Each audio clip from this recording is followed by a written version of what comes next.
રાજકોટમાં આજે TRP game ઝોનમાં અગ્નિકાંડ સર્જાયો હતો। તે અગ્નિકાંડ બાદ સરકાર દ્વારા તાત્કાલિક ધોરણે એક એસઆઈટી ટીમની રચના કરવામાં આવી હતી। આઈપીએસ સુભાષ ત્રિવેદીની અધ્યક્ષતામાં 5 સભ્યોની જે તપાસ ટીમ છે તે રચી હતી। તે તપાસ ટીમ દ્વારા આજે એટલે કે 20 જૂનના રોજ સરકારને તેમનો ફાઇનલ રિપોર્ટ સબમિટ કરવાનો હતો। પરંતુ જે પ્રમાણે સૂત્રો દ્વારા માહિતી મળી રહી છે તે પ્રમાણે આ રિપોર્ટ સબમિટ કરવામાં હજી પણ 2 થી 3 દિવસનો વિલંબ થાય તેવી જ સંભાવનાઓ હાલ દેખાઈ રહી છે। નમસ્કાર, હું મયુર મેવાડા, આપ જોઈ રહ્યા છો નિર્ભય ન્યૂઝ। 25 મેના રોજ રાજકોટની અંદર ટીઆરપી ગેમ ઝોનમાં અગ્નિકાંડ સર્જાયો હતો અને આ અગ્નિકાંડમાં 27 લોકો એટલે કે 12 બાળકો સહિત કુલ 27 જણા જીવતા ભરતું થયા હતા। ત્યારબાદ સરકાર દ્વારા જે આ અગ્નિકાંડને લઈને એક તપાસ ટીમની રચના કરવામાં આવી હતી, જે તપાસ ટીમના અધ્યક્ષ આઈપીએસ સુભાષ ત્રિવેદીને બનાવવામાં આવ્યા હતા। એ સિવાય અન્ય જે કુલ 5 સભ્યોની જે ટીમ છે તેના દ્વારા જે આ એસઆઈટીની રચના કરી અને તેના દ્વારા તપાસ છે તે શરૂ કરવામાં આવી હતી। 10 દિવસની અંદર એક પ્રાથમિક રિપોર્ટ છે જે સરકારને રજૂ કરવામાં આવ્યો હતો। ત્યારબાદ જે તપાસ ટીમ છે તેના દ્વારા 3 મહિનાનો સમય જે ફાઇનલ રિપોર્ટ છે તેના માટે માગવામાં આવ્યો હતો। પરંતુ આ સમગ્ર રાજકોટ અગ્નિકાંડ છે તેને જ લઈને ગુજરાત હાઈકોર્ટમાં પણ જે હિયરિંગ છે તે ચાલુ રહી છે અને તે દરમિયાન ગુજરાત હાઈકોર્ટ દ્વારા સરકારને સામે લાલ આંખ છે તે કરવામાં આવી હતી। જે તપાસ ટીમ દ્વારા 3 મહિનાનો સમય માંગવામાં આવ્યો હતો તેમાં હાઈકોર્ટ દ્વારા આદેશ કરવામાં આવ્યો હતો કે 20 જૂન સુધીમાં સમગ્ર તપાસ જે રિપોર્ટ છે તે રાજ્ય સરકારને સબમિટ કરવાનો ફરજિયાત રહેશે। ત્યારે આજે આ રિપોર્ટ સબમિટ કરવાનો દિવસ હતો એટલે કે 20 જૂને એસઆઈટી દ્વારા આજે આ રિપોર્ટ છે તે સબમિટ કરવાના હતા। પરંતુ એ પહેલાં આજે એવી માહિતી આવી રહી છે કે આ રિપોર્ટ સબમિટ કરવામાં હજી પણ 2 થી 3 દિવસ જેટલો સમય લાગે તેવી સંભાવનાઓ વ્યક્ત કરવામાં આવી રહી છે। અત્યાર સુધીની જે તપાસ થઈ છે તે તપાસમાં જે કહેવામાં આવી રહ્યું છે કે અનેક અધિકારીઓ અને કર્મચારીઓ છે કે જેમની તપાસ છે તે કરવામાં આવી છે, તેમના નિવેદનો છે તે લેવામાં આવેલા છે। 20 તારીખ સુધીમાં જે રિપોર્ટ સબમિટ કરવાની વાત હતી તેમાં હવે ક્યાંક વિલંબ પડી રહ્યો છે અને આ વિલંબ એટલા માટે પડી રહ્યો છે કે આની અંદર હજી 5 થી 6 જેટલા જે અધિકારીઓ છે તેમના નિવેદન લેવાના બાકી હોવાનું કહેવામાં આવી રહ્યું છે અને એટલા માટે જ આજે જે રિપોર્ટ ફાઇનલ રિપોર્ટ સબમિટ કરવાનો હતો તે રિપોર્ટ હજી સુધી સબમિટ કરવામાં નથી આવ્યો। જે સ્થાનિક તંત્ર છે, જે રાજકોટ સ્થાનિક તંત્રની જે જવાબદારી હતી તે જવાબદારીમાં ક્યાંક જે રાજકોટનું જે તંત્ર છે તે નિષ્ફળ નીવડ્યું હોય તેવું અત્યારે રિપોર્ટમાં જે પ્રાથમિક ધોરણે કહેવામાં આવ્યું હોય તેવું અનુમાન છે તે લગાવવામાં આવી રહ્યું છે। સાથે સાથે જે જૂના અધિકારીઓ અને પદાધિકારીઓ હતા તેમની પણ ઊંડાણપૂર્વક તપાસ કરવાની હજી બાકી હોય તેવું છે તેવું હાલ માનવામાં આવી રહ્યું છે અને એટલા માટે જ જે આ રિપોર્ટ આજે સબમિટ કરવાનો છે તે રિપોર્ટમાં વિલંબ આવતો હોય તેવું લાગી રહ્યું છે અને તેવા અનુમાન છે તે અનુમાન લગાવવામાં આવી રહ્યા છે।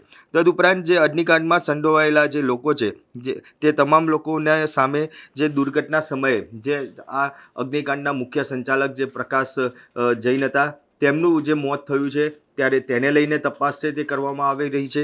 સાથે સાથે જે તપાસ ટીમ છે એટલે કે ઇન્વેસ્ટિગેશન જે ઓફિસરો છે તેમના દ્વારા જે અગાઉના જે અધિકારીઓ છે જે અધિકારીઓને બદલી કરીને અત્યારે સરકાર દ્વારા બદલી કરી દેવામાં આવી છે તે સિનિયર અધિકારીઓના નિવેદન લેવાના બાકી હોવાનું કહેવામાં આવે છે અને એટલા માટે થઈને જે આજે જે એસઆઈટી છે તે એસઆઈટી દ્વારા જે ફાઇનલ રિપોર્ટ સબમિટ નથી કરવામાં આવ્યો અને હજી પણ 2 થી 3 દિવસ કદાચ લાગે તેવી સંભાવનાઓ વ્યક્ત કરવામાં આવી રહી છે। પરંતુ આ બધાની વચ્ચે એક મહત્વનો સવાલ એ ઊભો થાય છે કે અત્યાર સુધી આજે આટલા દિવસ વીતી ગયા તેમ છતાં પણ કેમ આ રિપોર્ટ તૈયાર નથી થયો તે એક મોટો સવાલ છે તે ઊભો થઈ રહ્યો છે। આની અંદર ટીપીઓ છે, એટીપીઓ છે, આ તમામ લોકોની સામે ફરિયાદ નોંધવામાં આવી, આ તમામ લોકોની ધરપકડ છે તે પણ કરવામાં આવી।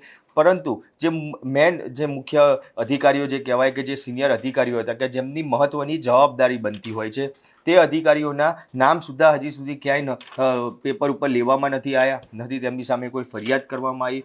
આટલા દિવસ વીતી ગયા તેમ છતાં પણ તેમની પૂછપરછ સુધી કરવામાં નથી આવી। ત્યારે હાલ તપાસ ટીમ સામે આવા અનેક સવાલ છે તે ઊભા થઈ રહ્યા છે। તપાસની જે ટીમના જે અધ્યક્ષ છે સુભાષ ત્રિવેદી તેમની ઉપર તો ચોક્કસથી આંગળીઓ ઉઠી રહી છે એટલા માટે કે અગાઉની જે એસઆઈટીમાં સુભાષ ત્રિવેદી જ્યાં અધ્યક્ષસ્થાને હતા તે તમામ જે રિપોર્ટો છે તે રિપોર્ટોમાં ક્યાંય હજી સુધી કોઈ એવા આરોપીઓને સજા નથી મળી કે એવો રિપોર્ટ નથી આજ સુધી સબમિટ કરવામાં આવ્યો કે જેના કારણે સુભાષ ત્રિવેદીએ કદાચ રિપોર્ટ આપ્યો હોય અને તે કેસની અંદર ખરેખર જે પીડિતો છે તેમને ન્યાય મળ્યો હોય તેવું જોવા નથી મળ્યું. અને એટલા માટે જ એવું માનવામાં આવી રહ્યું છે કે આ વખતે પણ જે ટીઆરપી ગેમ ઝોન અગ્નિકાંડ સર્જાયો અને તેમાં જે તપાસ ટીમ એટલે કે જે એસઆઈટીની રચના કરવામાં આવી, ત્યારે આ સુભાષ ત્રિવેદીના અધ્યક્ષસ્થાને જે આ એસઆઈટી તપાસ કરી રહી છે તેમાં જે સિનિયર અધિકારીઓ છે તેમને બચાવવા માટેની કામગીરી થતી હોય તેવું જ લાગી રહ્યું છે અને તેવા આક્ષેપો એસઆઈટી ઉપર હાલ તો થઈ રહ્યા છે. એસઆઈટી દ્વારા એવા અત્યારે બહાના આપવામાં આવી રહ્યા છે કે જે અમુક 5-6 અધિકારીઓ છે તેમના નિવેદનો લેવાના બાકી છે, તેમની તપાસ કરવાની બાકી છે અને એટલા માટે થઈને આજે જે રિપોર્ટ સબમિટ કરવાનો હતો તે રિપોર્ટ સબમિટ કરવામાં હજી 2 થી 3 દિવસનો વિલંબ થાય તેવી શક્યતાઓ વ્યક્ત કરવામાં આવી છે. પરંતુ અહીંયા મોટો સવાલ એ જ ઊભો થાય છે કે ખરેખર જો નિવેદનો અધિકારીઓના નોંધવામાં આવશે ખરી અને ખરેખર જે જવાબદાર અધિકારીઓ છે તે લોકો સામે કડક કાર્યવાહી કરવામાં આવશે ખરી, કારણ કે આટલા દિવસ વીતી ગયા તેમ છતાં બી જો નિવેદનો ના નોંધાયા હોય, તે અધિકારીઓ સામે તપાસ ના થઈ હોય તો ચોક્કસપણે એવું કહી શકાય કે એસઆઈટી આ અધિકારીઓને બચાવવા માટે જ કામ કરતી હોય તેવા જ આક્ષેપો અત્યારે કરવામાં આવી રહ્યા છે. ત્યારે જે પ્રમાણે અત્યારે એસઆઈટીનું વલણ જોવા મળી રહ્યું છે અને આજે જે રિપોર્ટ સબમિટ કરવાનું હતું ને તેમાં બી વિલંબ જે જોવા મળી રહ્યો છે, ત્યારે આપને શું લાગે છે કે ખરેખર જે મોટા અધિકારીઓ છે કે જે મોટી માછલીઓ કહેવાય તે લોકોને આ એસઆઈટી દ્વારા ખરેખર સજા આપવામાં આવશે? કોમેન્ટ બોક્સમાં જરૂરથી જણાવજો અને અમારી નિર્ભય ન્યૂઝ ચેનલને લાઇક, શેર અને સબસ્ક્રાઈબ કરવાનું ભૂલશો નહીં. આભાર.